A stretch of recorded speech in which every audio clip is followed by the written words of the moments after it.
Modern दौर में भले ही शामें रंगीन करना फैशन बनता जा रहा हो, लेकिन आज भी सभ्य समाज शराबियों से मिलना तो दूर, उनके बारे में सोचना भी शायद पसंद नहीं करता।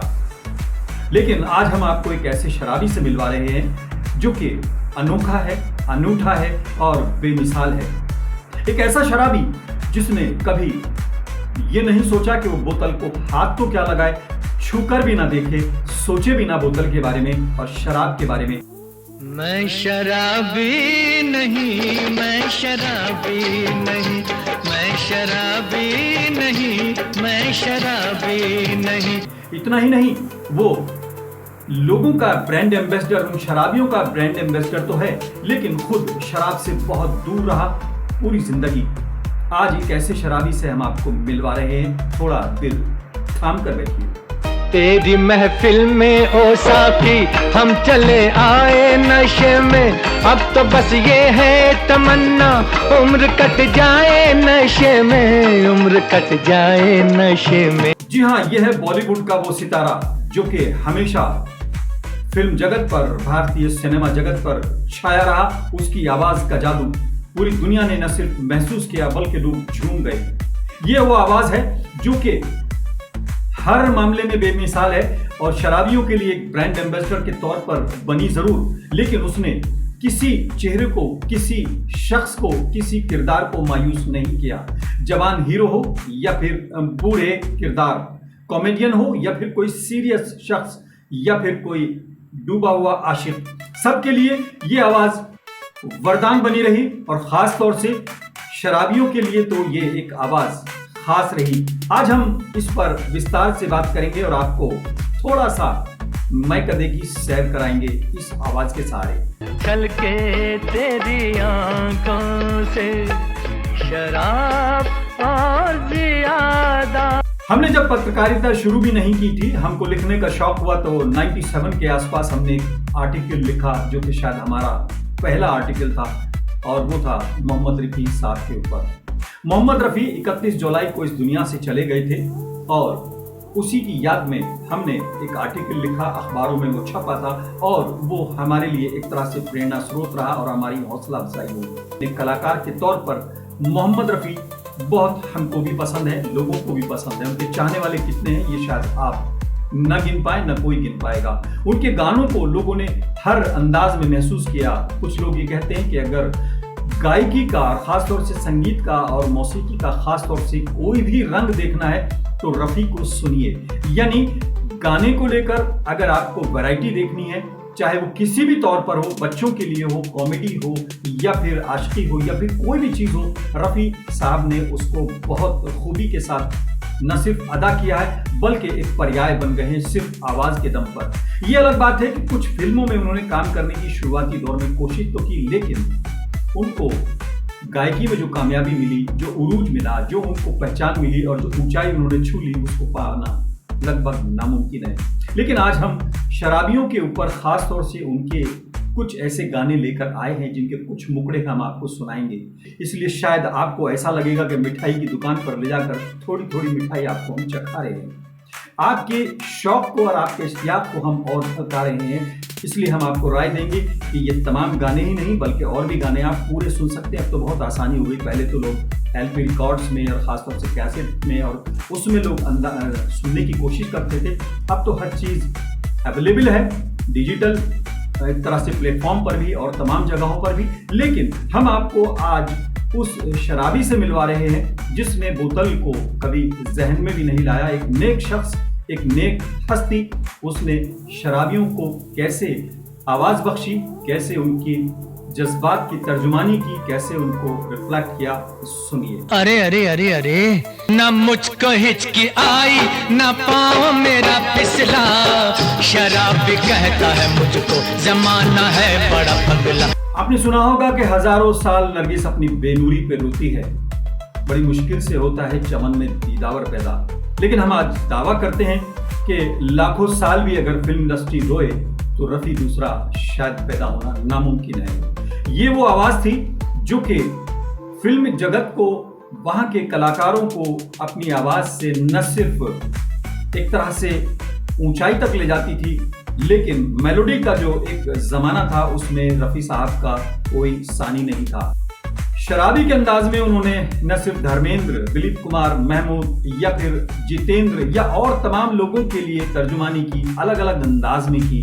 एक ही कलाकार पर कई कई तरह के उन्होंने गाने गाए और ख़ास तौर से शराब के माहौल में कई ऐसी चीज़ें हैं रफ़ी साहब के बारे में जो शायद हमारा दिल चाहेगा कि आपसे शेयर करें। हम इस सिलसिले को आगे कोशिश करेंगे आगे जारी रखने की, और बॉलीवुड पर ख़ासतौर से एंटरटेनमेंट को लेकर हम एक सेगमेंट शुरू करने जा रहे हैं। ये हमारा पहला एपिसोड जो कि एंटरटेनमेंट पर एक तरह से डिपेंड करता है, एंटरटेनमेंट को लेकर और रफ़ी साहब को लेकर ये पहली कोशिश है। आप कुछ रफ़ी साहब के वो नगमे सुनिए जिसमें आपको लगेगा कि वो बहुत मदहोश हो चुके हैं, लेकिन उनका दावा तो कुछ और है। मैं शराबी,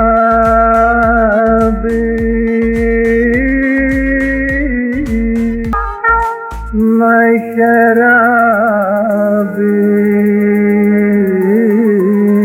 रफ़ी साहब ने बलराज साहनी साहब को भी अपनी आवाज दी, वो भी बतौर शराबी। मैंने पी शराब, ये रंग भी देखिए, तुमने क्या पिया, ये रंग भी देखिए। अरे तुमने क्या पिया, आदमी का खून, मैंने पी शराब। कहीं रफ़ी साहब शराबी बन जाते हैं, कई दावा करते हैं कि उन्होंने तो छुई ही नहीं, तो शराबी नहीं है। मैं शराबी नहीं, मैं शराबी नहीं, मैं शराबी नहीं, मैं शराबी नहीं। रफ़ी साहब की जीवनी के बारे में तो आप बहुत चीज़ें जानते होंगे, बहुत चीज़ें आप यूट्यूब पर, गूगल पर, डिजिटल प्लेटफॉर्म पर और ख़ास तौर से मीडिया में आप देखते रहे होंगे। लेकिन आज जिस मूड को लेकर हम हाजिर हुए हैं वो कुछ और ही है। अरे तुमको क्या कहूँ, तुमको क्या कहूँ, मैंने पी शराब। ये रंग भी देखिए। तुम पियो तो ठीक, हम पिए तो पाप, तुम जियो तो पुण्य, हम जिए तो पाप। रफ़ी साहब का एक रंग ये भी है। जिंदगी भी रोग, मौत भी अज़ाब, मैंने पी शराब। कलाकार बदल गए लेकिन रफ़ी साहब वही है। पाप कहो या पुण्य कहो, मैंने बिना सीख लिया, मैंने बिना सीख लिया। मुझ पे कर ले यकीन, मैं नशे में नहीं। रफ़ी साहब का एक रंग ये भी है। पीते पीते कभी कभी यूं जाम बदल जाते हैं। मैं पीता नहीं, पिलाई गई है। रफ़ी साहब का एक रंग ये भी है। गुलाबी गुलाबी आंखों से तो पिला दे तो मैं पीने का नाम न लूं। मोहम्मद रफ़ी का ये अंदाज भी देखिए। छलकाए जान आइए आपकी हाथों के नाम, होठों के नाम। शराब को लेकर रफ़ी साहब की ये राय भी सुनिए। आप ही का नाम लेकर पी है सभी ने, पी है सभी ने। संगीतकार और कलाकार बदल गए लेकिन आवाज का जादूगर वही है, यानी मोहम्मद रफ़ी। तू है साथी, मैं हूँ शराबी शराबी। एक ऐसी शख्सियत जो सिर्फ आवाज के दम पर बॉलीवुड में, फिल्म जगत में और भारतीय सिनेमा में छाई रही और सिनेमा जगत पर उसका एक तरह से एक छत्र राज रहा। उसके बारे में बहुत सी ऐसी बातें हैं जिसको लेकर लोग चर्चा करते हैं। कुछ लोग ये भी कहते हैं कि कथित तौर पर लता मंगेशकर जी और रफ़ी साहब में कुछ विवाद हुआ। लता मंगेशकर जी का कहना था कि वो रॉयल्टी लेंगी, हालांकि ये अपुष्ट या इसके बारे में आधिकारिक तौर पर कोई ऐसा बयान दोनों की तरफ से नहीं आया, लेकिन कुछ दिन दोनों का विवाद रहा। रफ़ी साहब का स्टैंड कुछ और था, वो कहते थे कि हमने गाना गा लिया, हमने मेहनताना ले लिया, अब रॉयल्टी का हक हमारा नहीं है, जिसको लेकर लता मंगेशकर जी और रफ़ी साहब में कुछ दिन विवाद रहा, जिसको बाद में कुछ कॉमन फ्रेंड्स ने पैचअप कराया, दोबारा फिर मिलकर उन्होंने गाना गाया। हालांकि इस दौरान कुछ और कलाकारों को भी रफ़ी साहब के उससे और शंकर जयकिशन साहब ने नए एक तरह से आवाज़ फीमेल वॉइस के तौर पर इस्तेमाल किया, शारदा जी, सुमन कल्याणपुर जी और तमाम लोग। लेकिन जो आज का मूड है वो कुछ और है, यानी मैखाना और वो नशे की हालत। देख के तेरी चाल नशीली हो गए लोग शराबी, दुनिया शराबी, दुनिया शराबी। तो हम आज आपको मिलवा रहे हैं एक ऐसे शराबी से जिसने कभी मैखाना नहीं देखा, कभी शराब की बोतल को हाथ नहीं लगाया, कभी उसके जहन में बोतल का तस्वुर भी नहीं आया, लेकिन उसकी आवाज का जादू ये बता रहा है कि वो तो डूब चुका है। नहीं पीता, सब पीते हैं। एक सच्चे कलाकार की सबसे बड़ी पहचान यही है कि भले ही वो उसके अंदर कुछ भी हो, अगर वो गमज़दा है और उसे जॉली एक्टिंग करनी है तो वो जॉली हो सकता है, और अगर वो बहुत उदास है तो उसके रिफ्लेक्शन कुछ और होंगे। ऐसे ही रफ़ी साहब भले ही मैखाने न गए हों, भले ही शराब से उन्हें कोई दिलचस्पी ना हो, लेकिन उनकी आवाज़ जब उनको शराबियों के लिए अपने जज्बात एक तरह से उभारने होते थे तो वो बिल्कुल उसके साथ इंसाफ करते थे। साथिया ऐसी पिला दे, हमको दीवाना बना दे। मोहम्मद रफ़ी के बारे में जितना कहा जाए वो कम है। किताबें लिखी जाएं या फिर तमाम प्रोग्राम किए जाएं, और अगर बात की जाए एक अकेले दम पर, खास तौर से आवाज़ की दुनिया में, तो जो काम रफ़ी साहब कर चुके हैं वो शायद लोगों के लिए तसव्वुर और एक ख्वाब होगा। अकेले रफ़ी साहब का एक एक गाना इतनी बार सुना जा चुका है जितना कि तमाम गाने किसी गायक के शायद आज तक ना सुने गए हों, जितना अकेला एक गाना भी रफ़ी साहब का कई बार सुना जा चुका है। ये एक तरह से गॉड गिफ्ट उनको हासिल था। लेकिन आज जिस टॉपिक पर हम बात कर रहे हैं एक शराबी के तौर पर, तो रफ़ी साहब का कोई मुकाबला नहीं।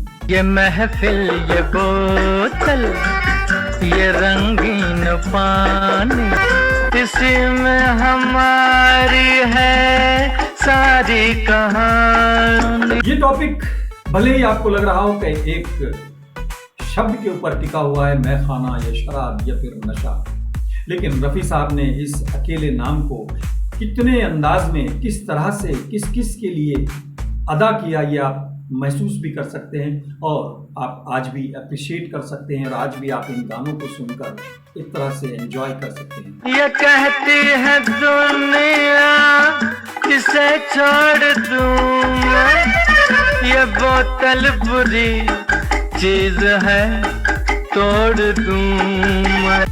रफ़ी साहब को लेकर एक छोटा सा सफरनामा हमने आपके सामने पेश किया।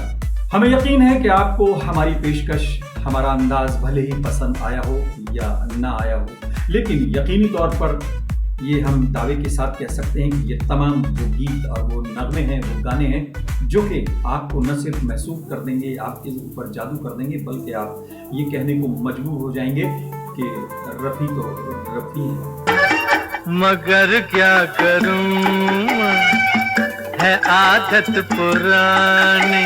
बहरहाल हमने कोशिश की आप तक आपके जज्बात को और आपकी पसंद को पेश करने की, और हम इस सिलसिले को आगे भी जारी रखेंगे। आप कमेंट करके हमारी हौसला अफजाई भी करें और हमको गाइड भी करें, और अगर आपको लगता है कि आप अपने किसी पसंदीदा टॉपिक पर बात करना चाहते हैं तो हम उसको भी लेंगे और उस सब्जेक्ट को अलग अलग कलाकारों के साथ आप तक पेश करने की कोशिश करेंगे। रफ़ी साहब से हमने शुरुआत की है, किशोर कुमार जी की भी बात करेंगे, मुकेश साहब की भी बात करेंगे और तमाम लोगों की बात करेंगे, आशा भोसले जी की भी बात करेंगे, लता मंगेशकर जी की भी बात करेंगे अपने ही अंदाज में। ये एक नया सिलसिला है और आपकी हौसला अफजाई हमारे लिए आगे बढ़ने के लिए बहुत ज़रूरी है। जाते जाते एक सॉन्ग और आपकी नज़र कर रहा हूँ। खाली जाम लिए बैठा हूँ कब से इस मैखाने में, नशे में हूँ लेकिन मुझे ये खबर है कि इस जिंदगी में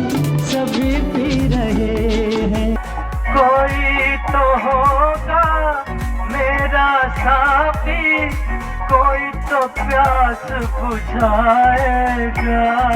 किसी को नशा है जहां में खुशी का, किसी को नशा है गमे जिंदगी का। आज फिलहाल इतना ही। अपने मेजबान आसाद खालिद को इजाजत दें। हमको तो है साकी से चल कर जाऊं।